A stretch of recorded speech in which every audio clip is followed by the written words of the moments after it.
Bonjour à toutes et à tous, je suis Mathias Bacchino, le directeur des marchés européens chez Trade Republic. Sur InPower ce matin, abonnez-vous. Comprendre comment gérer ses finances et investir intelligemment, c'est ce que l'on vous propose dans l'épisode de cette semaine.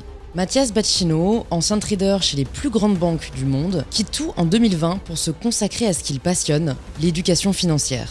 Pourquoi épargner nous appauvrit ? Quels sont les pièges à éviter si on veut optimiser ses revenus ? Comment bien préparer sa retraite ? Et je suis ravie de vous inviter à rejoindre ma conversation avec Mathias Bacchino.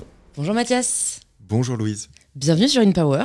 Merci beaucoup. Écoute, je suis curieuse de notre échange et hâte d'en savoir plus sur ce que tu fais. Tu m'as contacté à la base pour parler de Trade Republic, qui est l'entreprise que tu représentes.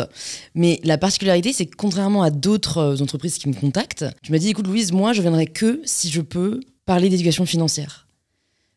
Et c'était assez surprenant, c'est-à-dire que limite tu t'en foutais autrement, c'est que vraiment le message que tu souhaitais faire passer, c'est comment est-ce qu'on peut aider chacun et chacune d'entre nous à prendre le pouvoir de leurs finances. Donc sachant que le thème de ce podcast c'est le pouvoir de sa vie, je me suis dit que ça allait être intéressant, sachant que fondamentalement je me pose également plein de questions. Je suis vraiment novice en la matière, je n'aime pas les chiffres ne m'aiment pas, je sais pas dans quel sens ça va, mais je pense que c'est une compétence qu'on gagnerait toutes et tous à avoir. Donc on va parler de comment on peut finalement devenir libre aussi grâce à... Comment t'appellerais ça ? Cette gestion financière ? Pour moi, c'est juste maîtriser. C'est être en contrôle et maîtriser un outil de la même manière qu'on gère, je sais pas, beaucoup de gens aujourd'hui font attention à comment ils s'alimentent. Beaucoup de gens font attention au sport qu'ils font. Entre autres, grâce à toi, il y a beaucoup de gens qui font attention aussi à leur santé mentale et à comment ils peuvent se mettre en situation d'être utiles aux autres. L'argent, moi, j'essaye d'en faire un outil, en fait, de le remettre, tu vois, à sa place et en faire un des paramètres de ta vie que tu contrôles en fonction de tes envies aussi. Tout le monde n'est pas obligé d'être ceinture noire avec l'argent. En revanche, on n'a plus trop le choix, là, collectivement, en tant que société, que de tous devenir ceinture verte. Et de la même manière qu'on est passé tous, j'espère, beaucoup en tout cas d'entre nous sont passés ceinture verte de « j'abîme moins la planète par mon comportement individuel », on peut toutes et tous devenir ceinture verte de « j'optimise mon argent ». La logique, c'est un peu celle de l'eau. L'eau est un bien, une matière première plus rare aujourd'hui, à laquelle il faut faire plus attention. Et donc, par exemple, on a réparé dans beaucoup de villes en France les canalisations. Et on a arrêté de laisser couler l'eau pendant qu'on se brosse les dents. C'est des trucs très simples. Moi, j'essaye d'apporter à la société française les mêmes outils pour l'argent. Parce que la vérité, c'est qu'aujourd'hui, l'argent, il fuit de tous les côtés. Et qu'avec le vieillissement de la population, c'est le paramètre le plus important, on ne peut plus se permettre de laisser fuir l'argent.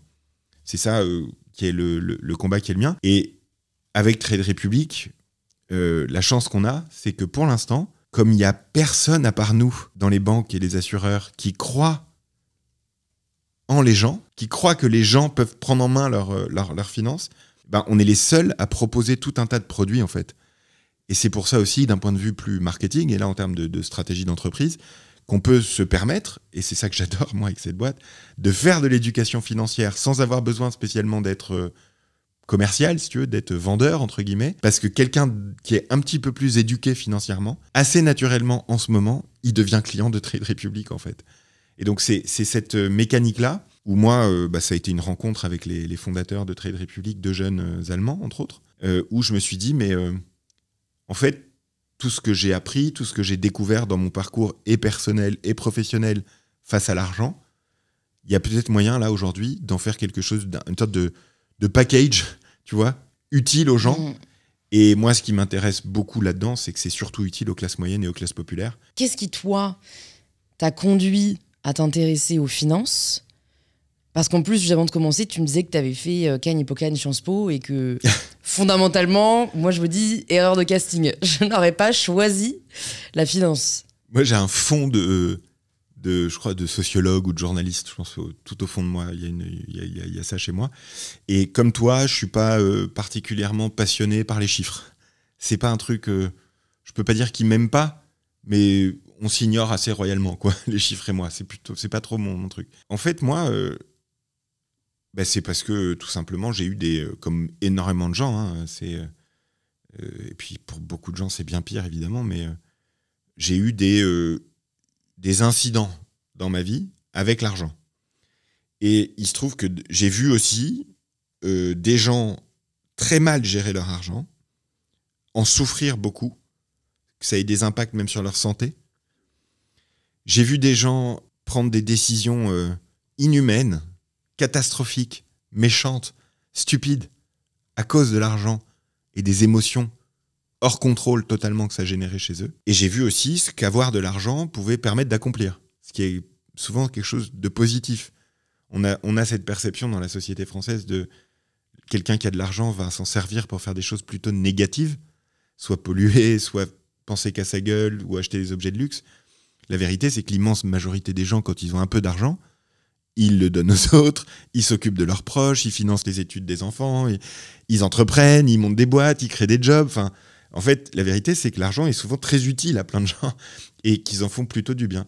Et donc moi, j'avais vu tout ça, et surtout, il y a eu un peu des traumas quand j'étais ado par rapport à ça, parce qu'il y a une partie de ma famille qui est tombée dans le surendettement. Et je me suis dit, un peu comme l'hypocondriaque qui devient médecin, je me suis dit que si on ne savait pas trop gérer l'argent, en devenant banquier, a priori, on n'aurait pas de problème avec l'argent. C'était pas vrai, mais c'est comme ça que je réfléchissais quand j'étais adolescent. Et je me disais, si tu deviens banquier, si tu travailles dans le secteur financier, sûrement que toi, tu pourras pas avoir de problème avec l'argent, parce que j'ai vu le mal que ça pouvait faire d'être surendetté, par exemple. Comment ça se matérialisait, cette souffrance ? Alors, la première chose qu'on peut dire, je pense, et ce sur quoi il faut libérer plein de gens, c'est que c'est un problème dont les gens ne parlent pas. C'est un tabou énorme. C'est-à-dire, tu gagnes de l'argent, tu n'en parles pas. Alors que, peut-être si tu en parlais, tu pourrais trouver d'autres idées de comment l'utiliser, tu pourrais apprendre à mieux t'en servir, etc. Et l'autre problème énorme, c'est que les gens, quand ils ont des difficultés financières, ils n'en parlent pas non plus, parce que le sentiment qu'ils ressentent, c'est de la honte. C'est incroyable. Quand tu as une maladie, tu te sens pas honteux. Quand tu as un accident de la route... Sauf la santé mentale. C'est vrai aussi. Ouais. Quand tu as un accident de la route, tu te sens pas honteux. Bon, il n'y a pas d'éducation financière en France. Il n'y en a pas en Europe, de manière générale. Donc les gens qui se sentent mal parce qu'ils ont un problème avec l'argent, à mon avis, à l'heure actuelle, il faudrait qu'ils puissent en parler. Moi, ce que j'avais remarqué à l'époque, c'est que c'était un tabou énorme. Il y a des trucs que j'ai su 15 ans plus tard. Alors que si je l'avais su sur le moment, j'aurais été beaucoup plus en capacité d'aider, par exemple, ma mère, tu vois. Il y a un tabou énorme. La première chose, c'est qu'on en parle très peu, des problèmes d'argent. Et ensuite, comment ça se matérialise ? Le premier symptôme, en général, le plus violent, hein, moi, celui auquel j'ai été confronté, c'est quand t'as les huissiers et les flics qui débarquent chez toi, un jour. Et moi, en l'occurrence, il était 5h, je rentrais du collège, je ramenais ma petite sœur plus jeune que moi de l'école, donc on était tous les deux, on rentrait chez nous. Et là, t'as les flics et les huissiers devant la porte, et ils prennent les meubles, quoi. Et ils prennent la télé, ils prennent tout ce qu'il y a dans la maison, et donc c'est pas dramatique non plus, mais c'est un traumatisme assez percutant, quoi. Tu réalises ce que ça signifie, ce que ça implique à ce moment-là ? C'est un choc pour moi, parce que j'étais pas au courant en fait à ce moment-là qu'on avait des difficultés financières dans la famille, je savais pas. Ça crée vachement de peur, vachement de doute, et au lieu de se dire il y a eu un problème, on va le régler comme plein d'autres problèmes qu'on peut avoir dans la vie. Si par exemple ton toit il fuit, tu vas réparer ton toit. Si tu as une jambe cassée, tu vas mettre un plâtre. Tu vois, si tu as Qu'est-ce qu'on fait alors quand on est endetté ? Le problème, c'est qu'aujourd'hui, il y a très peu de solutions, parce que les gens n'ont pas reçu d'éducation financière. Et que le fait que les banques et les assureurs soient des entreprises privées avec un but lucratif et une faible capacité à se moderniser, parce qu'il y a peu de challengers dans le secteur financier, ça a créé une situation, petit à petit, où les gens sont prisonniers d'une forme d'ignorance financière, et ils savent pas quoi faire du tout, si tu veux. Et ça, il y a des gens comme toi, des créateurs de contenu, des créatrices de contenu, qui ont commencé il y a quelques années à créer les contenus nécessaires, tout simplement, pour savoir comment faire. Moi, mon rôle, je crois, avec Trade Republic et la mission qu'on s'est fixée, qui est de résoudre la crise des retraites en Europe, mon rôle, c'est de donner aux gens les peut-être 10 concepts clés que, si tu les as, toute ta vie financière est différente, toute ta vie en fait. Et c'est des choses où, de la même manière qu'aujourd'hui les jeunes prennent des bons réflexes, des bonnes habitudes de consommation, on pourrait dire, plus éthiques, plus durables, Eh bien là, il y a des habitudes de durabilité financière pour être serein face à l'argent dans sa vie. Et si on les prend jeunes, après, il n'y a plus aucun problème. Parce qu'en fait, ce qui est très important que tes auditrices et tes auditeurs comprennent, c'est que c'est vraiment la montagne qui accouche d'une souris, quoi. C'est pas difficile de gérer correctement son argent. Les gens pensent souvent que c'est complexe parce que les solutions qui sont proposées aux gens pour gérer leur argent sont des solutions qui ont été pensées par des gens aisés pour des gens aisés. Les banquiers, les assureurs, les gens dans les ministères, ceux qui font les lois, sont des gens qui ont de l'argent. Et ils ont donc des problématiques avec l'argent plus complexes. Et donc, ils créent des solutions comme le plan épargne-retraite, l'assurance vie, etc., qui sont relativement complexes à mettre en œuvre. Et effectivement, quand on a de l'argent, contracter une dette pendant un moment donné, ça peut ne pas être très grave parce qu'on a les moyens de la rembourser et que ça peut être utile à un projet. Mais quand on a peu d'argent, s'endetter pour consommer, par exemple, ça peut être une catastrophe. Quand on a peu d'argent, utiliser des produits d'épargne avec beaucoup de frais dedans, ça peut être une catastrophe parce que ça peut casser ta retraite. Donc, il y a des petites choses en fait à comprendre et une fois qu'on les a captées, toute sa vie peut changer tout simplement. Alors j'aimerais qu'on revienne sur les 10 concepts clés que tu partagerais et que tu aurais peut-être aimé savoir avant pour maîtriser son argent. Mais avant ça, pourquoi est-ce que vous avez souhaité vous attaquer à la crise des retraites et est-ce que tu peux dresser rapidement le statu quo actuel et les menaces qui se profilent pour notre génération? Bien sûr. Alors, si tu veux, c'est assez simple. Si on fait rien, c'est-à-dire si on ne se met pas massivement, individuellement, à mieux gérer notre argent, à l'investir, etc., à partir de 2045 en Europe, à part aux Pays-Bas où ils ont un bon système, toute la population retraitée va perdre à peu près 30% de pouvoir d'achat. Ça varie un petit peu selon les pays. Il y a des pays qui, plutôt que de baisser les niveaux des retraites, préfèrent reculer l'âge et donc dire aux gens, tu pars à la retraite à 80 ans, ce qui est terrible aussi. C'est très simple à comprendre. Le système, il ne peut plus fonctionner, si tu veux. Donc, tu as avant 3 personnes qui travaillent pour une personne à la retraite. Parce qu'en Europe, c'est ceux qui travaillent, on prend un bout de leur salaire et on le donne aux retraités. Donc, quand tu as 3 personnes qui bossent pour un retraité, ça marche. Mathématiquement, j'arrive à suivre. Ça marche parce que tu prends un petit peu du salaire de chacun et à la fin, ça fait une retraite. Et une retraite en France aujourd'hui, c'est entre 70 et 80% de ton dernier salaire. C'est-à-dire que si tu avais un salaire de 3 000 €, tu vas avoir 2 300 € de retraite à peu près. Le problème qu'on a, qui est une bonne nouvelle à l'échelle individuelle, moi je suis content de passer du temps avec mon grand-père de 94 ans et ma grand-mère de 92, mais c'est un problème au niveau collectif, la population vieillit massivement. Et donc dans quelques années, à partir de 2040, il y aura un peu plus d'un actif, une personne qui travaille pour un retraité. Et là, on voit bien le problème, c'est mes mathématiques, qu'on le veuille ou non, qu'on fasse de la politique ou pas, quoi que disent les différents partis politiques aujourd'hui même dans cette élection, qu'on le veuille ou non, avec le vieillissement de la population, le système de retraite tel qu'il existe, c'est pas possible. Tout le monde le comprend, je veux dire. S'il y a 3 personnes qui bossent pour un retraité, ça marche. S'il y a une personne qui bosse pour un retraité, ça marche plus. Donc, le phénomène, c'est partout en Europe. Et ce qu'il faut bien comprendre, ce pourquoi moi je me bats, c'est parce que si on fait rien, les grands-parents de demain, ils pourront plus soutenir financièrement leurs enfants et leurs petits-enfants. Et ça, c'est une des caractéristiques de la société européenne, du pacte social européen, de ce qui fait une partie de notre vivre ensemble depuis la Deuxième Guerre mondiale. Donc ça serait un vrai gros problème, quoi. Si, en gros, pour être très cash, si les vieux sont pauvres, c'est toute la société qui en souffre. Donc le problème, il est très simple. Tu as 80% à peu près de l'épargne des Européens qui dort sur des comptes et qui compense même pas l'inflation. Donc l'argent des gens ne travaille pas.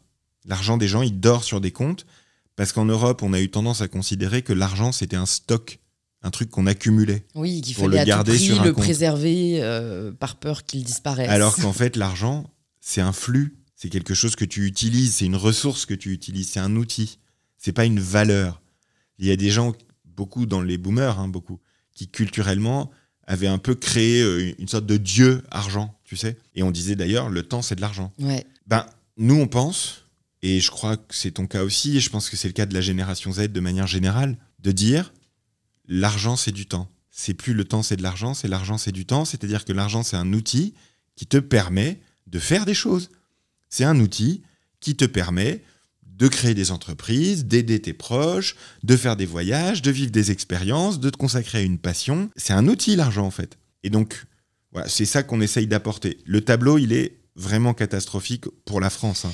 Mais pourquoi on ne fait rien ? Enfin, moi, je me dis, je ne vois pas l'intérêt des gouvernants à ne pas réagir face à cette réalité et à ne pas, par exemple, instaurer un minimum d'éducation financière tu vois, au lycée. Enfin, ce serait des compétences essentielles pour ensuite, vu que le but c'est de former des travailleurs, pour former une société qui se porte bien, quoi. En fait, aujourd'hui, il y a un débat dans la société française de savoir si le système capitaliste tel qu'il existe aujourd'hui doit être repensé, complètement changé ou doit être optimisé. Moi, je crois que, vu que ce système-là a prouvé par le passé que c'était le meilleur système pour réduire la pauvreté dans le monde. Ça, c'est démontré, c'est un fait. C'est un système qui réduit la pauvreté dans le monde. Mais qui creuse les inégalités. Et donc, ce pourquoi je me bats, moi, et c'était la vision du général de Gaulle dans les années 60, hein, quand il a créé l'intéressement et la participation, c'est que ce système-là, qui est efficace, on se batte pour qu'il crée une meilleure répartition des richesses. Donc moi, je tape pas sur les entreprises qui versent des dividendes à leurs actionnaires. Je dis, tout le monde devrait être actionnaire de ces entreprises. Parce que si tout le monde était actionnaire de ces entreprises, tout le monde aurait le revenu de son travail, mais aussi les dividendes. C'est ça que je dis. Jusqu'à il y a peu de temps, c'était quasiment impossible pour les classes moyennes et les classes populaires d'être actionnaires parce que c'était trop risqué, c'était trop complexe, c'était trop cher. Et ce qu'on a apporté, et ce pourquoi on grossit aussi vite, c'est qu'on a apporté un moyen accessible à tout le monde, pas uniquement aux gens qui ont de l'argent, de bénéficier des fruits de la croissance comme ça.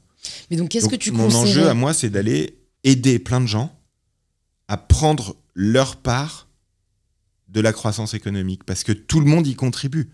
Qu'on le veuille ou non, qu'on soit capitaliste ou pas, on contribue à la croissance économique, on travaille, on consomme, on paye des impôts, on paye de la TVA. Le simple fait d'exister contribue à la croissance économique. Donc c'est un système où je pense qu'il y a beaucoup de gens qui se battent pour que le capitalisme soit plus durable du point de vue écologique. Et d'ailleurs, il y a des choses qui vont dans le bon sens de ce côté-là. Moi, je me bats pour que le capitalisme soit plus réparti dans la société. Un des trucs, par exemple, qu'on ne dit pas, c'est qu'aujourd'hui, on tape sur les actionnaires et les dividendes dans la campagne législative, mais il se trouve qu'une très grosse partie des dividendes versés par les entreprises françaises sont en fait versés aux salariés de ces entreprises. Donc il ne faut pas se tromper, il y a toute une génération là, Z, qui avec la crypto, avec la peur de la crise des retraites, et avec le Covid aussi et le temps que ça a donné, s'est mise à investir. Elle le fait plutôt bien, c'est la première fois que ça arrive en France. Essayons de ne pas tout de suite casser cette dynamique. Donc le conseil que je donne aux gens, moi, c'est forme-toi. Forme-toi, forme-toi, parce que tu t'es formé à mieux te déplacer, à mieux te nourrir, à mieux prendre soin de ta santé et physique et mentale, à mieux prendre soin de la planète. Tu te formes à l'IA, tu te formes à ton boulot de demain, mais enlève le tabou et forme-toi aussi à gérer ton argent. Ça remettra l'argent à sa place, un outil au service du développement humain. Avant, quand je disais ça, tout le monde s'en foutait. Tu vois le preacher dans la rue à Manhattan qui parle dans le vide et tout le monde s'en fout, c'était le cas. Et depuis 3 ans, tout le monde s'y intéresse. Avant, dans la régie, on ne m'écoutait pas. Maintenant, dans la régie, on m'écoute attentivement. Et ça, c'est nouveau. C'est parce que y a cette notion d'émancipation qui est de plus en plus forte aussi dans la société. C'est la blockchain humaine des réseaux sociaux. Qu'est-ce que tu conseillerais, tu vois, je pense aux personnes qui nous écoutent là, qui sont toujours là et qui se disent, bon, c'est sympa, mais en fait, moi, j'ai même pas d'argent à épargner, j'ai même pas d'argent à investir, donc, écoute, ça me concerne pas. Qu'est-ce que tu leur dirais et qu'est-ce que tu aurais aimé qu'on te dise, toi, à l'époque où tu étais finalement cette personne ? Ouais, il y a plusieurs fondamentaux. C'est-à-dire que la première chose, c'est que le plus important, c'est que l'argent, ça génère des émotions. Donc, tout le monde présente le sujet financier sous l'angle rationnel. C'est-à-dire, intellectuellement, l'argent, c'est ça qu'il faut en faire. Regarde ce placement, il performe mieux que celui-là que l'autre. Et regarde cette personne qui a fait... Le premier truc qu'il faut dire, c'est que l'argent, ça génère des émotions. Et que ces émotions, elles te font prendre des mauvaises décisions. Donc, la première chose à faire, c'est de prendre du recul et de se dire, quand je pense à l'argent, qu'est-ce que je ressens ? Dans l'immense majorité des cas, c'est de la peur. Dans une petite partie des cas, c'est de l'espoir. Et donc, mettre sa peur de l'argent sous contrôle, c'est la première chose à faire. La deuxième chose à faire, c'est de se dire, qu'est-ce que je veux accomplir ? De quoi je vais avoir besoin dans ma vie à long terme ? Les gens sont aujourd'hui capables de se dire, je veux pas avoir de cancer à 50 ans, donc à 30 ans, je fais attention à ce que je mange. Là, c'est pareil. Donc, la première chose, c'est de définir un peu des objectifs. C'est-à-dire, est-ce que je vais avoir des enfants ? Si oui, est-ce que j'ai envie qu'ils fassent des études ? Est-ce que j'ai envie d'un jour de voyager ? Comment j'ai envie de vivre quand je prendrai ma retraite ? Donc, toutes ces questions-là qu'on peut se poser dans la vie, il va y avoir une dimension d'argent dedans qui va permettre ou interdire. Ça, c'est la première chose, se fixer des objectifs. Ensuite, il y a des règles de base. C'est-à-dire qu'il y a, par exemple, la règle du 50-30-20. C'est un truc qu'on devrait tous apprendre à l'école, ça. Tu gagnes 100, tu mets 50 dans tes dépenses obligatoires, ta maison, ton électricité, ta nourriture, etc. Tu mets 30 dans tes dépenses plaisir, loisirs, etc. et 20 de côté. Et en fait, si tu commences à faire ça quand tu es jeune, et que tu prends l'habitude quand tu es jeune, ça sera aussi évident que pour les jeunes aujourd'hui qui prennent le vélo plutôt que de prendre la bagnole, ou qui prennent le train plutôt que de prendre l'avion. C'est d'instaurer des règles. C'est cette première règle-là, déjà, 50-30-20. Si tu fais ça, tu as de quoi épargner. Et tu fais quoi des 20 ? Alors, ça dépend de tes objectifs, c'est toujours pareil. On peut dire qu'un des premiers objectifs, c'est quand même d'avoir une retraite. Je pense que l'argent... mais tu vois, c'est tellement dur, je trouve. Enfin, moi, j'ai 26 ans et je me mets à la place des personnes qui nous écoutent, pour qui c'est peut-être lointain aussi. Je pense que pour beaucoup, en fait, ils se disent, ok, mais moi, en fait, j'essaie juste de savoir comment je vais finir le mois, ou alors j'essaie juste de me demander si cet été, je vais pouvoir partir en vacances. Et donc, il y a un côté tellement abstrait de se projeter sur la retraite. Enfin, tu vois, je sais pas définir mes objectifs de retraite, si ce n'est que j'ai envie, en effet, d'être à l'abri, quoi. Et avec le système le système de retraite public, tu auras une retraite. Mais je suis même pas sûre, parce qu'en plus, je suis entrepreneur. À ce moment-là, il faut que tu cotises en plus, toi. Ouais, ce que je ne fais pas. Donc, je suis là pour apprendre. C'est un autre aspect vachement important, c'est qu'il y a un changement. Avant, les gens, ils rentraient dans une boîte, ils y restaient toute leur vie, et à la fin, ils avaient une retraite. Le monde ne fonctionne plus comme ça, il y a énormément d'indépendants, etc. Donc le fait de devoir prendre en main et compléter la retraite collective par une retraite individuelle, c'est devenu une évidence pour beaucoup de gens. Là où je suis pas tout à fait d'accord avec toi, c'est qu'il y a beaucoup de jeunes de moins de 35 ans, puisque nous, 80% de nos clients, c'est moins de 35 ans. Et 75% d'entre eux, ils viennent chez nous pour leur retraite. Ah ouais. Donc en fait, dans la société européenne post-2020, il y a une majorité de jeunes qui ont conscience du long terme. Ça, c'est nouveau, je suis d'accord avec toi. C'est en train d'arriver en ce moment. Ça explique pourquoi ils ont tous commencé à investir. Là, on parle de entre 500 000 et 1 million de jeunes Français en 2 ans. Donc c'est pas un petit phénomène, si tu veux. Trade Republic est une entreprise, mais qui représente un phénomène de société qui est en train de toucher en fait des dizaines de millions de jeunes Européennes et Européens. Ils ont conscience, malgré tout, de l'importance du long terme parce qu'ils ont été éduqués aussi à la transition écologique. Cette notion de transition, en fait, moi j'apporte une dimension financière à cette transition plus globale d'un monde d'insouciance où on fait n'importe quoi, on est des boomers, on brûle et la caisse et la planète, si tu veux, et à un monde où si on veut continuer à vivre correctement, il faut plus qu'on arrête de brûler la planète et il faut qu'on arrête de brûler la thune, quoi. C'est évident. Donc, ensuite, qu'est-ce qu'on fait pour sa retraite ? Première chose, on a dit la règle des 50-30-20. Si tu fais ça, tu sais comment tu vas payer tes vacances de cet été puisque c'est dans les 30. Et tu sais aussi que tu vas pouvoir finir le mois puisque c'est dans les 50. 50-30-20. Si tu fais ça au début de toute ta vie, après, toute ta vie, elle change. Moi, quand j'ai commencé à appliquer ça, mais j'essaie de faire 10 ans que j'applique ça, mais ma sérénité, même si personnelle, a vachement augmenté. Donc ça, c'est 50-30-20. Deuxième chose, je pense qu'une des priorités, c'est effectivement l'épargne long terme, c'est pour la retraite, pour les vieux jours, pour aider tes enfants. Et ça, c'est un truc où personne ne te le dit, c'est que l'un des trucs les plus importants, c'est les frais, en fait. Les frais sont exprimés en pourcentage. Pourquoi les frais bancaires et assurantiels sont exprimés en pourcentage ? Parce que 76% des gens ne les comprennent pas. Je vais vous dire un truc très simple, qu'on devrait apprendre à l'école à tout le monde. 2% de frais par an, c'est 100% de frais au bout de 21 ans. Si tu places 5 000 € dans un produit où il y a 2% de frais par an, tu peux te dire 2% de frais par an, c'est que dalle. Au bout de 21 ans, tu as payé 5 000 € de frais. Donc en fait, le premier ennemi de l'épargnant à long terme, c'est les frais. Et l'industrie bancaire et financière est très forte pour dissimuler les frais. Tu les vois pas parce qu'ils sont exprimés en pourcentage, tu les vois pas parce qu'ils sont inclus directement dans le prix du produit, etc., etc. Donc la première chose, c'est si tu investis ou t'épargnes à long terme, fais gaffe aux frais parce qu'il y a un truc qui s'appelle les intérêts composés et qui est le fait que la boule de neige de ton épargne, au début où elle descend la montagne, elle est toute petite, et quand elle fait un tour dans la neige, elle attrape un tout petit peu de neige par terre. Mais la même boule de neige, une fois qu'elle est en bas de la montagne, au bout de 20 ans, 30 ans, elle est très grosse. Et donc pour un seul tour, c'est-à-dire une année, elle attrape énormément de neige par terre puisqu'elle est très grosse. Les intérêts composés, c'est pareil. C'est-à-dire que ça te dit que même si tu épargnes toute ta vie la même somme tous les mois, les années à la fin de ta vie, c'est là que tu auras le plus de rendement parce que tu auras eu les intérêts qui se seront composés. Ce que tu as gagné la première année, tu le réinvestis la deuxième année. Ce que tu as gagné les 2 premières années, tu réinvestis la 3e année. Ce que tu as gagné les 3 premières années, tu réinvestis la 4e année. Donc chaque année, tu investis plus en fait. Une fois que tu as compris les intérêts composés, tu arrêtes de retirer de l'épargne de ton épargne long terme pour te faire un petit kiff. Parce que dans ta tête, tu as compris que le bénéfice que tu allais en tirer à long terme, d'avoir été raisonnable et d'avoir investi tous les mois des petites sommes, c'est un truc qui t'a créé une énorme épargne à la fin de ta vie. Et quand tu le sais, ça, que d'un coup ça devient énorme à la fin, tu arrêtes de sortir des petites sommes tous les mois et de faire des conneries en fait. Donc les intérêts composés, les 50-30-20, l'importance des frais. Un autre aspect aussi de ce qu'il faut dire pour les gens, je pense une des règles les plus importantes dans la vie, c'est le crédit à la consommation, c'est une catastrophe. C'est valable pour l'État. On n'arrête pas de dire que l'État, il faut qu'il arrête de s'endetter pour fonctionner, que la France emprunte de l'argent pour faire payer les fonctionnaires, c'est un problème. Ça veut dire qu'il y a un truc qui ne va pas. Qu'on emprunte de l'argent pour investir dans l'intelligence artificielle, pour investir dans l'hôpital, pour développer la science de demain, etc., pour créer quelque chose qui va créer de la valeur, on appelle ça de la bonne dette.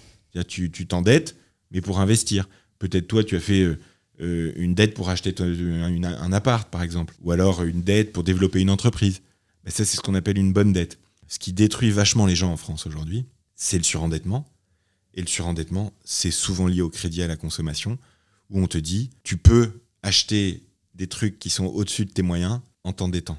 C'est comme ça que des gens achètent, pour des mauvaises raisons, des très grandes télés, des très grands frigos, des trucs luxueux dont ils n'ont pas vraiment besoin, en fait. Et le crédit à la consommation en France, c'est 200 milliards d'euros. Ce qui est compliqué avec le crédit, c'est que j'en comprends l'utilité pour permettre à des personnes qui auraient justement peu d'épargne ou peu de moyens de pouvoir accéder à un certain niveau de vie. D'un autre côté, je trouve que ça dessert tout le monde, d'au final leur faire miroiter l'accès à une consommation qu'ils ne pourront pas rembourser. Et ce qu'ils ne se rendent pas compte, en fait, c'est qu'il y a 10% de frais en moyenne sur le crédit à la consommation par an. Enfin, le problème, c'est toujours pareil, c'est les frais que les gens ne comprennent pas parce qu'ils sont exprimés en pourcentage. C'est-à-dire quand tu fais un crédit, quand tu as un découvert, tu payes 10%, 15%, 20%. C'est énorme, en fait. C'est énorme. Donc, en fait, normalement, ça devrait être des solutions d'urgence. C'est-à-dire, un crédit à la consommation, c'est quelque chose que tu dois faire quand tu vas perdre ton boulot, si tu peux pas racheter une voiture, par exemple, et qui vient d'avoir un accident, tu vois, je dis n'importe quoi, ou tu as un de tes enfants qui a un accident grave, il faut équiper la maison avec des trucs médicalisés, bon, bah, tu vois ce que je veux dire. Ouais. Là, c'est une urgence, c'est-à-dire ça peut se comprendre. Mais faire des crédits à la consommation pour se faire plaisir, et souvent pour masquer un autre problème, en fait, parce que souvent, quand tu fais des dépenses inconsidérées comme ça, c'est parce que tu masques un autre problème dans ta vie. Donc tu caches un problème en achetant un truc, tu vois, souvent c'est comme ça dans la vie. Comment tu t'es rendu compte de ça ?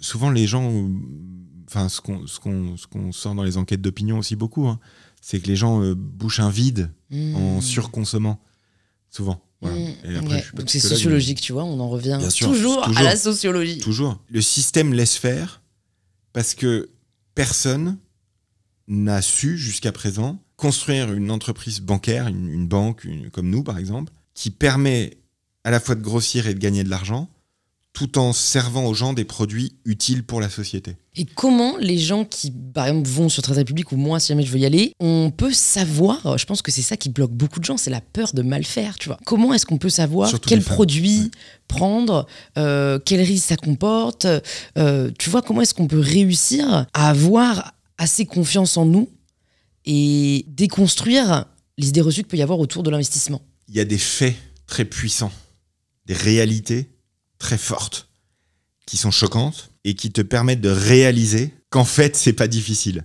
Donc, je m'explique. Quand j'étais banquier traditionnel, on m'a demandé, je dirais pas où ni quand, de complexifier des brochures marketing pour que les gens se sentent stupides face au jargon. Parce que comme ça, si les gens se sentent inférieurs, ils acceptent de payer des frais plus chers, en fait, tout simplement. Donc, La première chose qu'on peut dire, c'est que tous les professionnels financiers qui gèrent l'argent des autres n'y arrivent pas. C'est-à-dire que l'immense majorité de l'argent des gens, de l'épargne des gens, est investi dans ce qu'on appelle des fonds d'investissement gérés par des sociétés de gestion. C'est 5 000 milliards d'euros d'épargne en France, c'est énorme. C'est des sociétés de gestion qui gèrent ton argent en te disant « Je vais sélectionner les meilleures stratégies possibles pour toi. Moi, je suis un expert, donc je vais faire mieux que le CAC 40 ou le S&P 500 ou le MSCI Monde qui est le CAC 40 mondial. » Il te dit « Je vais faire mieux. Parce que je vais gérer ton argent pour toi et que je suis un professionnel, je vais prendre 2% de frais par an. » C'est pas beaucoup, 2% de frais par an. C'est 100% de frais au bout de 20 ans, en fait. Sauf que maintenant, il y a une entreprise qui s'appelle Standard & Poor's qui regarde dans le monde les résultats de ces fonds d'investissement gérés par des êtres humains et qui gèrent l'argent des autres. Et tous les ans, 92% de ces fonds font moins bien que le S&P 500 ou le CAC 40. C'est un truc automatique. Donc en fait, tu as des dizaines de milliers de gérants d'actifs, de gérants de fonds, partout dans le monde, c'est vrai aussi en France, qui gèrent l'argent des autres et qui n'arrivent pas à faire mieux que la bourse et qui prennent 2% de frais dessus. Sauf que 2% de frais, c'est 90 milliards d'euros par an de frais. Donc les Français, on parle de programmes politiques où on n'arrive pas à financer 1 milliard d'euros. Moi, je dis juste un truc simple. Les Français, ils payent 90 milliards d'euros de frais par an sur leur épargne pour un service qui leur apporte rien. Rien que ça, rien que le fait que ta mère, ta tante, ton oncle, ton frère, ta sœur, tous se sont fait fourguer des assurances-vie, des fonds, des produits d'épargne dans sa banque traditionnelle, où il y a 2% de frais dedans et où il n'y a pas de performance. Donc c'est comme si tu allais chez le médecin en France, tu payais 1 500 € ta consultation et en sortant, tu avais une maladie en plus. C'est aussi grave que ça, si tu veux.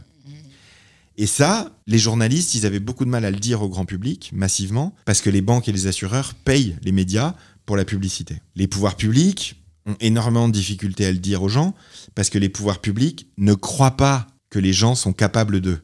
Et par ailleurs, les pouvoirs publics sont très souvent proches des banques et des assureurs.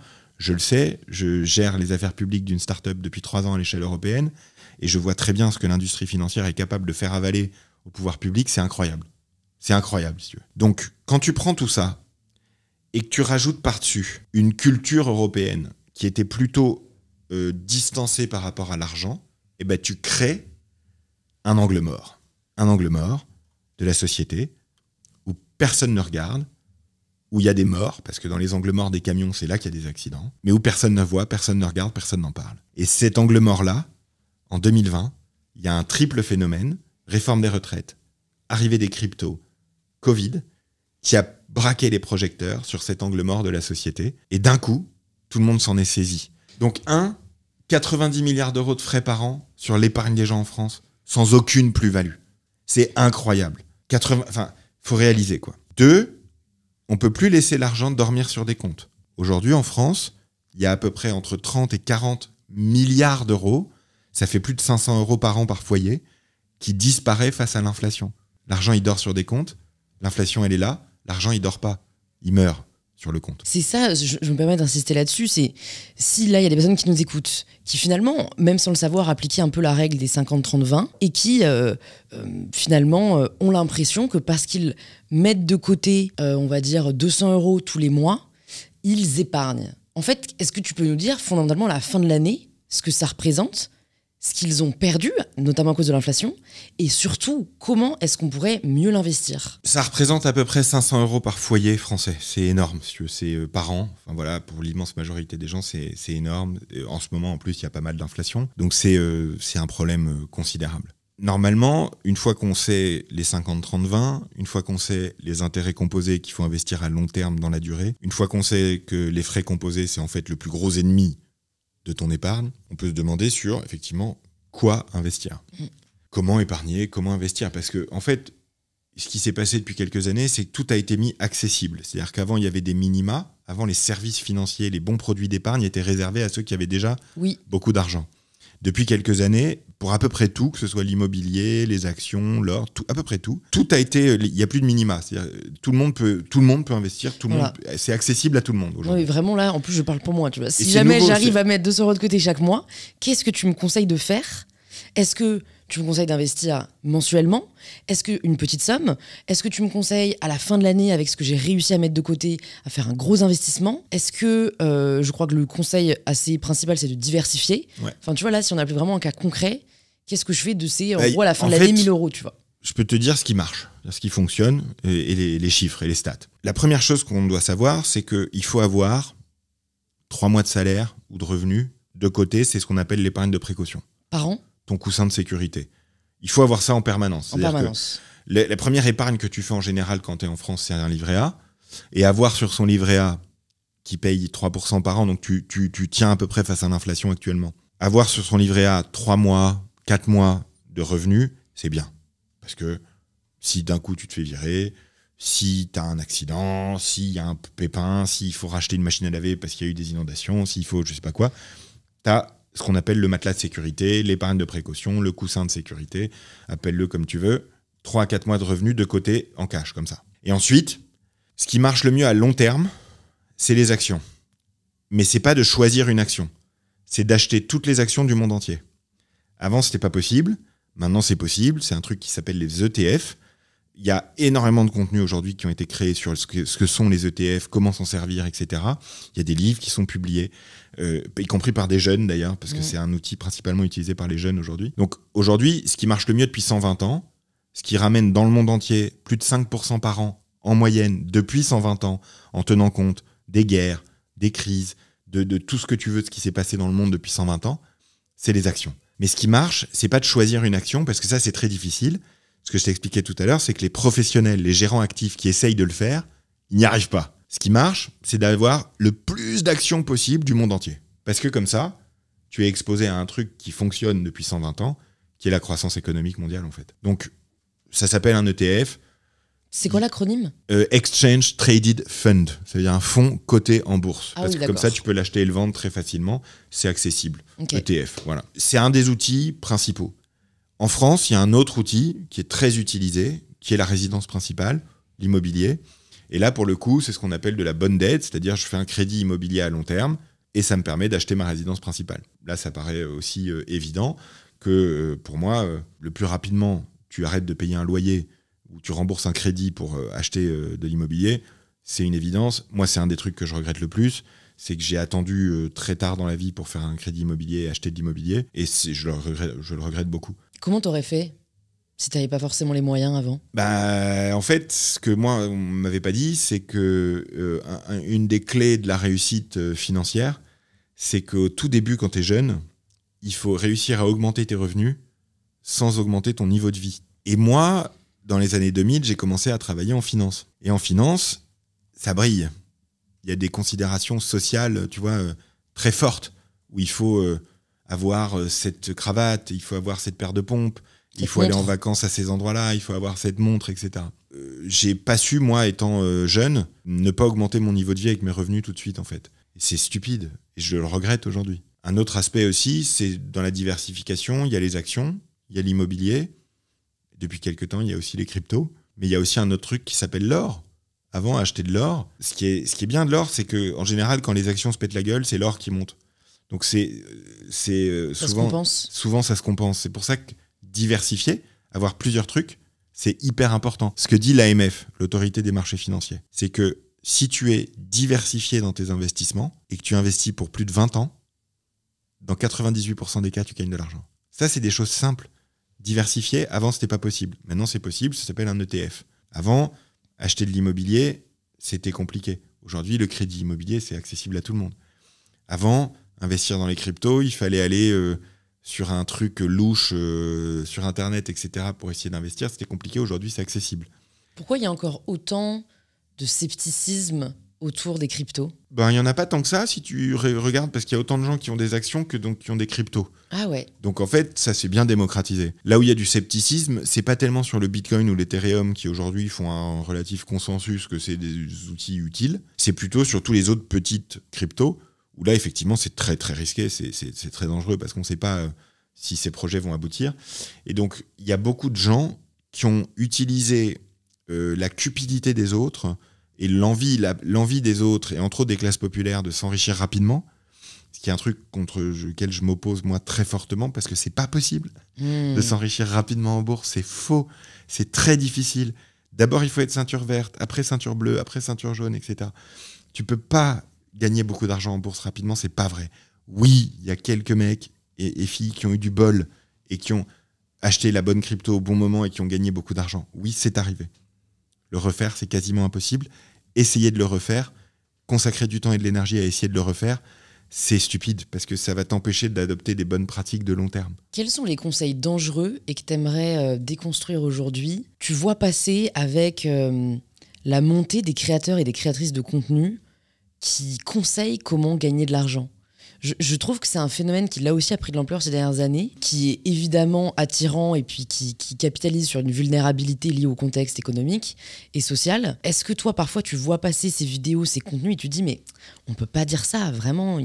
Là, aujourd'hui, j'aimerais rétablir quand même un minimum de vérité. C'était le cas il y a 3-4 ans, beaucoup. Aujourd'hui, c'est beaucoup moins le cas parce qu'en France, on y a contribué d'ailleurs, mais on a fait créer le certificat de l'influenceur responsable en matière financière. On a subventionné, nous, avec Trade Republic, des centaines de créateurs partout en Europe. Et donc, en fait, on a fait monter les créateurs de qualité et donc les discours de qualité qui, aujourd'hui, sont en train de se déployer de partout.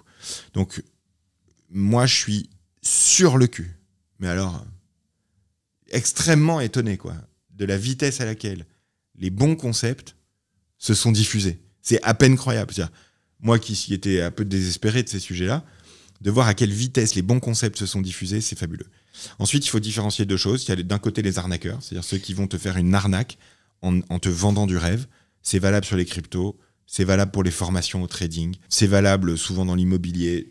Quels sont les red flags peut-être qu'on peut repérer facilement? Ce qu'on peut repérer très facilement, c'est les promesses de rendement à court terme. N'importe qui te promet de gagner de l'argent à court terme, c'est faux.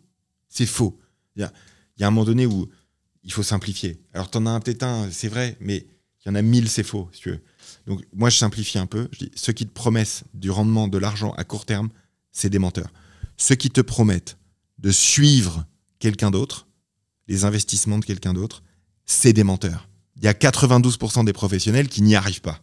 Donc, j'aimerais bien comprendre pourquoi un particulier pas formé, il y arriverait mieux. Ensuite, tous ceux qui te vendent un accès à quelque chose qui était inaccessible jusqu'à présent, ou un truc nouveau, ou la nouvelle mode, ou la nouvelle trend, dès que c'est flashy, dès que c'est nouveau, dès que c'est, tu vois, ouais, exact, gamifié, etc. Dès qu'on te présente ça comme un jeu, il faut fuir.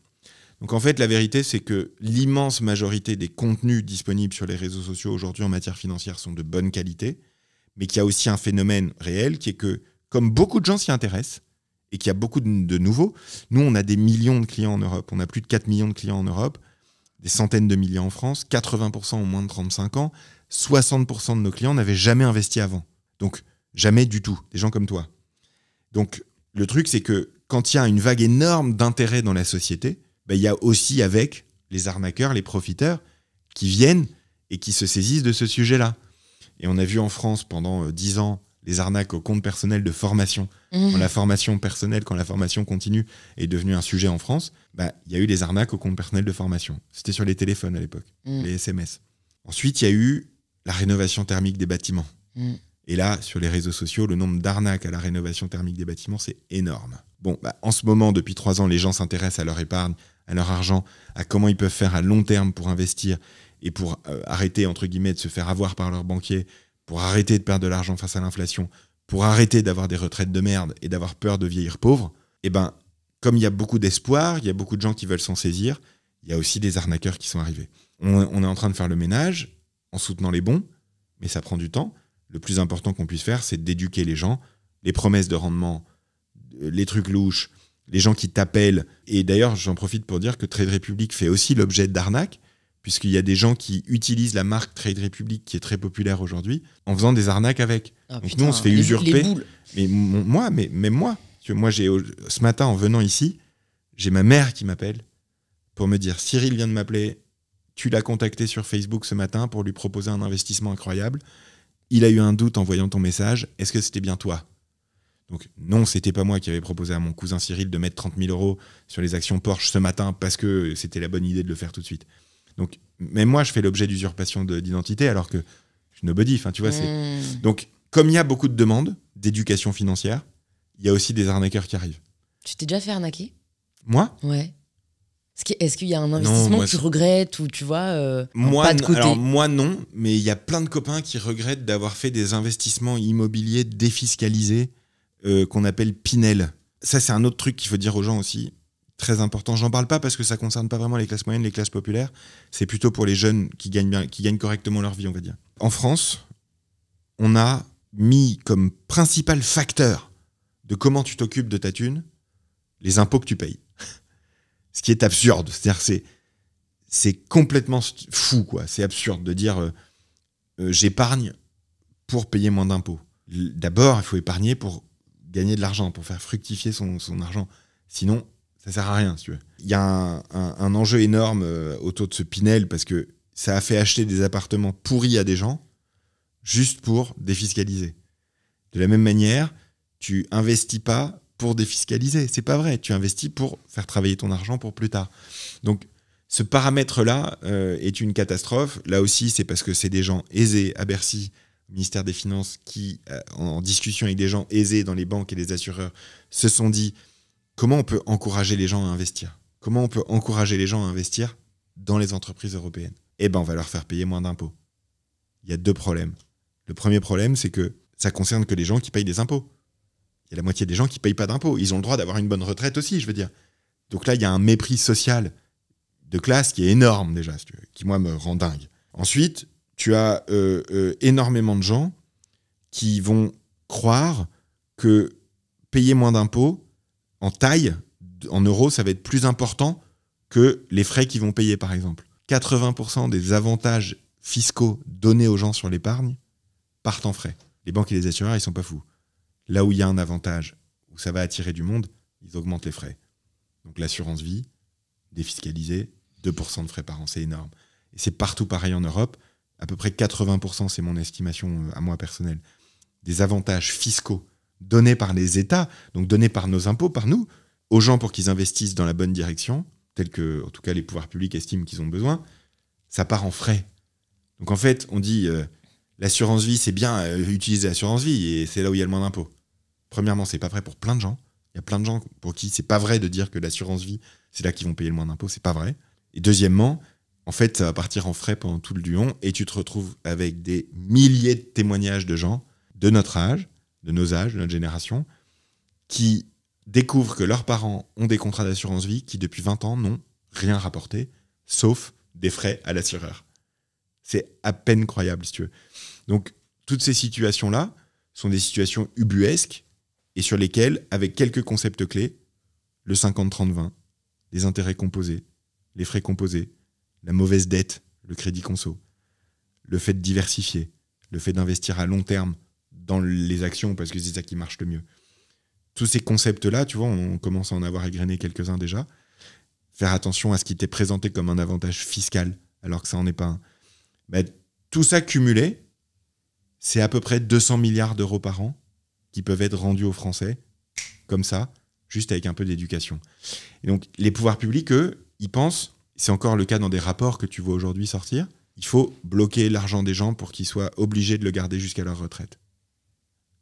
C'est totalement mal connaître la génération Z, où si tu lui bloques quoi que ce soit, vu que tout est fluide dans sa vie, si tu lui bloques quoi que ce soit, elle ira pas. Ensuite, la plus grosse différence entre nous et les banques et les pouvoirs publics, c'est que nous, on pense, c'est pour ça qu'on s'appelle Trade République, que les gens sont des citoyens. Ils ont le droit de construire des fusées, de piloter des entreprises, d'élever des gamins, de conduire des bagnoles. Ils ont le droit de voter, ils ont le droit de choisir à peu près tout pour leur vie, je veux dire. Et ils ne seraient pas capables de choisir sur quoi épargner.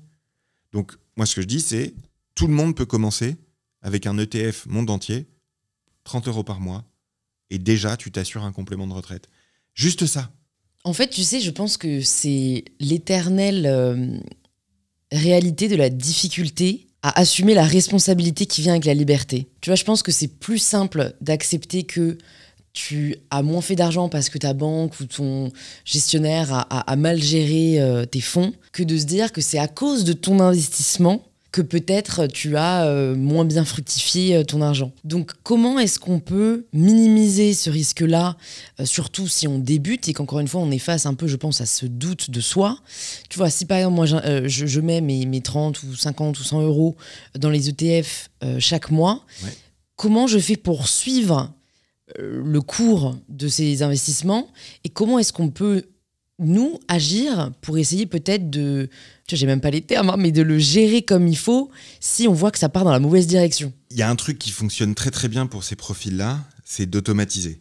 C'est-à-dire, tu mets en place un truc, tu as réfléchi, tu as regardé les chiffres, tu vois que cette méthode-là d'investir des petites sommes tous les mois dans un ETF très diversifié, dans 98% des cas, à 20 ans, c'est très gagnant. Et de ces 120 dernières années, c'est ça qui marche le mieux. Donc, tu t'assures de trucs fondamentaux comme ça. Une fois que tu t'es assuré du système, l'automatisation, c'est l'un des facteurs clés de succès de Trade Republic, c'est qu'on permet aux gens d'automatiser. Et l'automatisation t'empêche de céder à tes biais psychologiques. Donc, ça, c'est la première chose. La deuxième chose, c'est que une stratégie d'investissement à long terme, c'est quelque chose qui se revoit une fois par an, pas plus. Quand tu as une crise très grave, tu peux éventuellement refaire un point, mais les décisions trop fréquentes, et ça c'est un truc fabuleux, on a démontré chez Trade Republic que nos clientes performaient beaucoup mieux que nos clients. C'est pas un sondage, c'est sur des millions de gens, des vrais gens, dans 17 pays européens, avec leur vrai argent sur l'année 2023. Partout, les femmes font 2% de rendement de plus que les hommes. C'est énorme, c'est un résultat très significatif. Pourtant, elles le font moins, alors que c'est elles qui en ont le plus besoin. Donc il y a là aussi tout un travail à faire d'émancipation féminine face à l'investissement, c'est un sujet énorme. Je n'ai pas trouvé encore de solution pour communiquer très massivement sur ce sujet-là. Mais moi, j'ai réfléchi plusieurs fois. C'est énorme. C'est un enjeu énorme. Je pense que c'est l'éducation. Enfin, comme les femmes ont statistiquement, les chiffres montrent, besoin de posséder 120% des compétences avant d'agir ou d'investir, par rapport à un homme qui se satisfera de 70%. En fait, je pense que le gros problème, c'est le manque de confiance en ses propres compétences, qui peut être pallié par l'éducation et par l'apprentissage, qui vient finalement rassurer et montrer qu'on a les compétences pour le faire. Les compétences pour investir sont très massivement surestimées dans la société parce que les gens confondent investissement avec trading. Trading, essayer d'acheter au plus bas pour vendre au plus haut, c'est très très difficile. Ça a été le miroir aux alouettes des années 2000 avec des pubs partout sur Internet où on te proposait de devenir trader, etc. Et donc entre épargne, investissement et trading, pendant très longtemps, la partie investissement a été racolée au trading. Donc épargne, c'est mettre de côté sans faire fructifier. Exactement. Investissement, c'est mettre de côté avec un certain intérêt qui permet d'avoir un rendement. Voilà.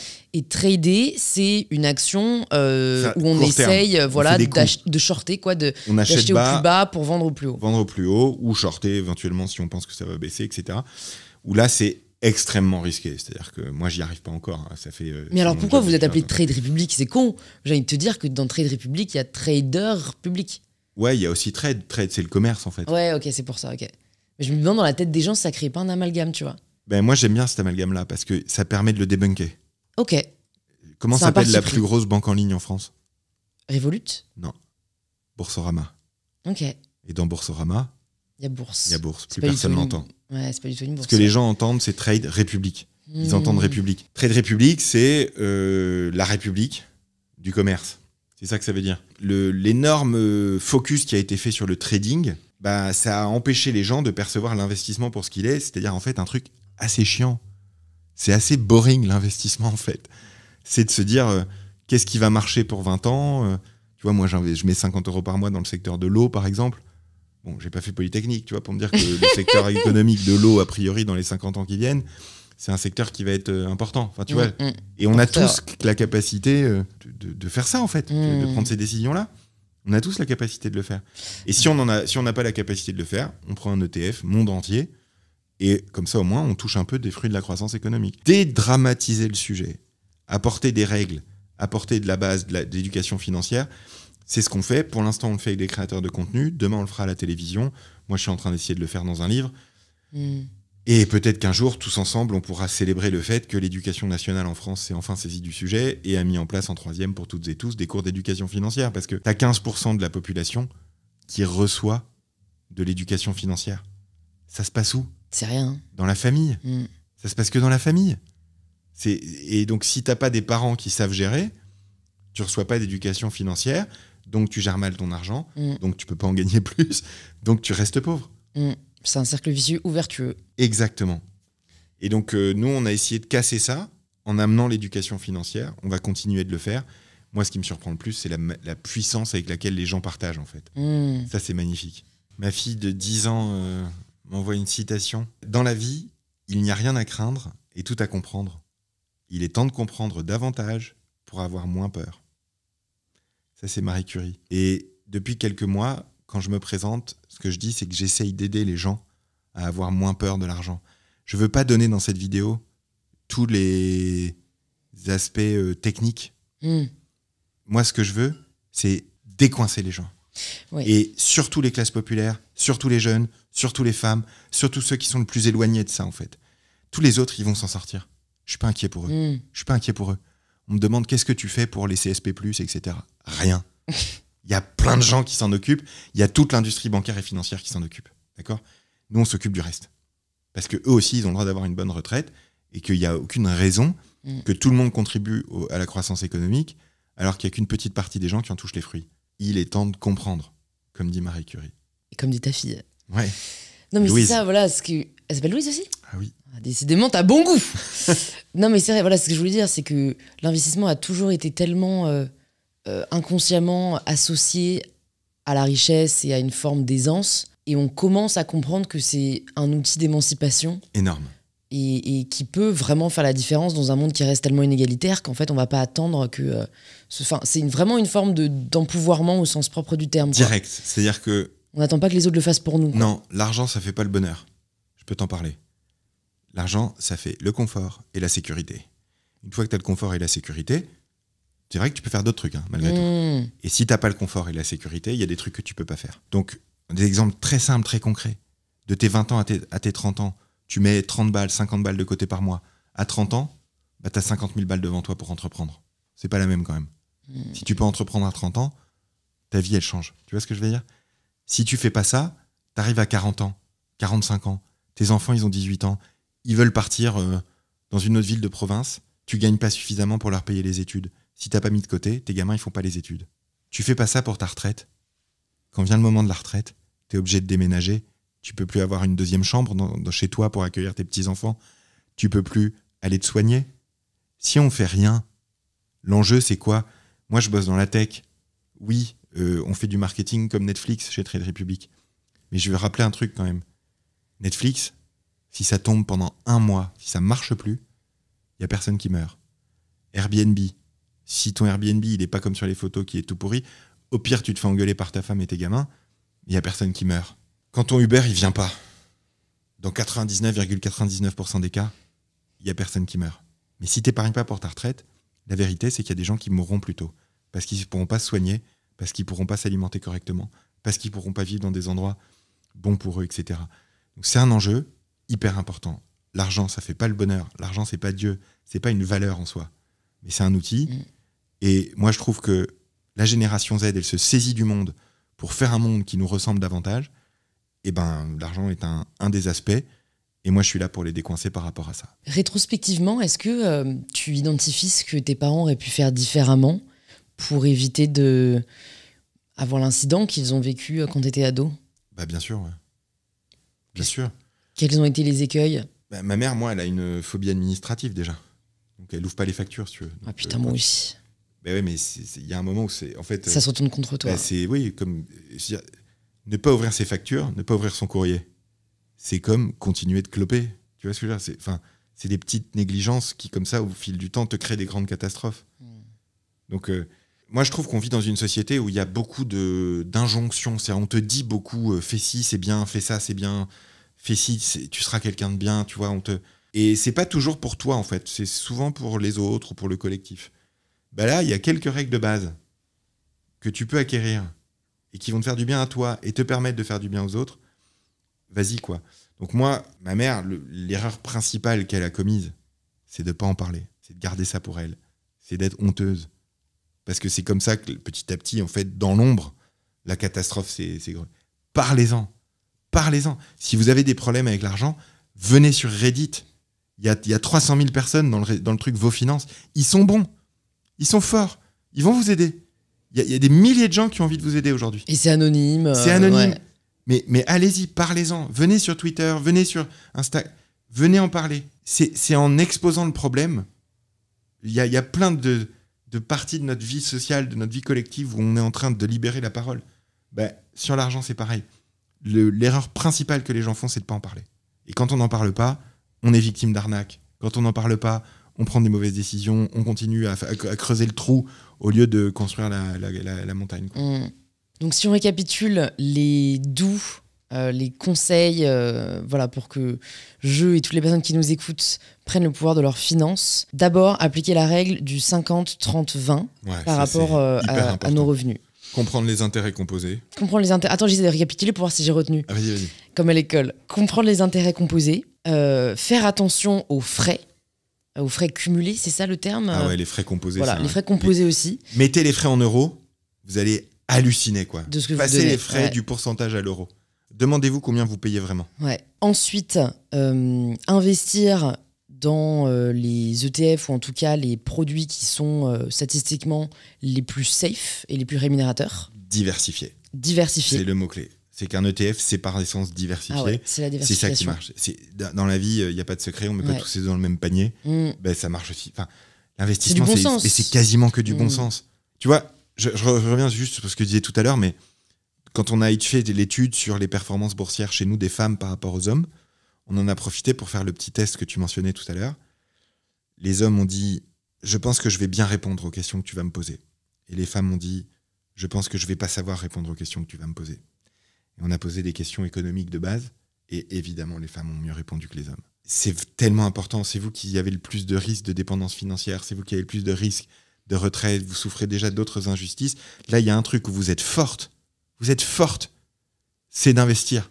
Prenez les choses en main et laissez plus votre mari s'en occuper parce qu'il y a une forte chance qu'il le fasse moins bien que vous. Statistiquement, vous êtes meilleur. Voilà, c'est tout. Hein. Après, c'est pas nous qui faisons les chiffres. Hein. C'est la réalité sur des millions de jeunes. Ouais. Donc, faire gaffe aux red flags et aux arnaques par des promesses qui sont mirobolantes. La cupidité, c'est une catastrophe. Ouais. De chercher ce pourquoi aussi, ce qui est défendu derrière. Et je dirais en fait tout ce qui est aussi vérifié par l'AMF. Ouais, bien sûr. L'autorisation des marchés financiers, en fait, c'est une garantie. Vérifiée. Garantie de sécurité importante. On ne se laisse pas son argent se faire bouffer par l'inflation. Parce que ce que j'ai pas dit depuis le début, c'est que le plus gros risque que prennent les Français, c'est de rien faire. C'est-à-dire que ne rien faire aujourd'hui, c'est un risque énorme. C'est-à-dire, ne pas s'en saisir, c'est même pas un risque. C'est la certitude de s'appauvrir dans les décennies qui viennent, quoi. Ouais. Il faut se saisir du sujet collectivement si on veut pas que la France s'appauvrisse par les vieux à partir de 2045. Ouais, moi ma tante m'avait dit ça il y a quelques temps. D'ailleurs, elle voulait du coup me faire acheter des cryptos. Elle me disait, mais attends Louis, tu te rends pas compte là, si t'as, je sais pas, si t'arrives à avoir 5 000 € de côté, mais dans 30 ans, ça vaut même pas 1 000 € à cause de l'inflation. Et on avait vraiment regardé les chiffres et en effet, ça va vite, ouais. C'est statistique. Enfin, c'est un appauvrissement qu'on ne mesure pas parce que... parce qu'il est en pourcentage, il n'est pas en euros. Et que, encore une fois, il est sur le long terme. Donc, tu te dis, OK, chaque année, on perd un peu d'argent avec l'inflation, on perd un peu de pouvoir d'achat. Enfin, la monnaie se dévalue, entre guillemets, de par l'inflation.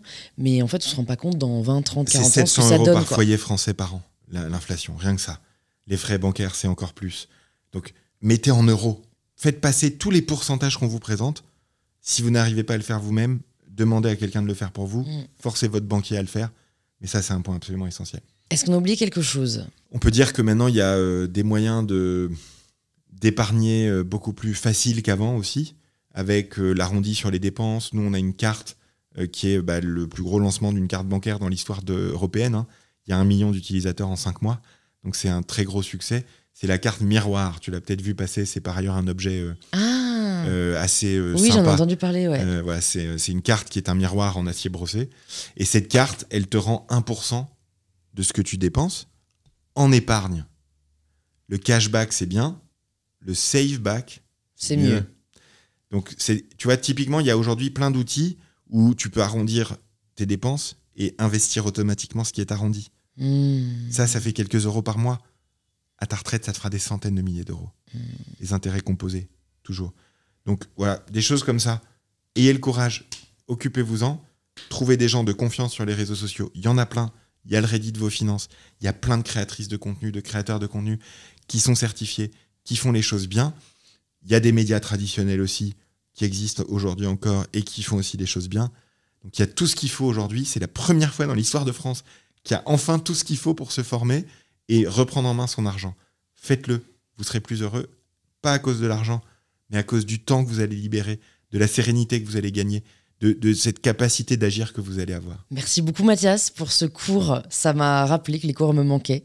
Mais comme quoi, les podcasts nous permettent de continuer à apprendre. Pour les personnes qui veulent continuer à te suivre, qui veulent en savoir plus sur toi ou sur Trade Republic, où est-ce que tu veux qu'on les redirige ? Alors, il y a mon compte LinkedIn, où je suis très actif. Il y a les vidéos sur YouTube aussi, que vous pouvez retrouver.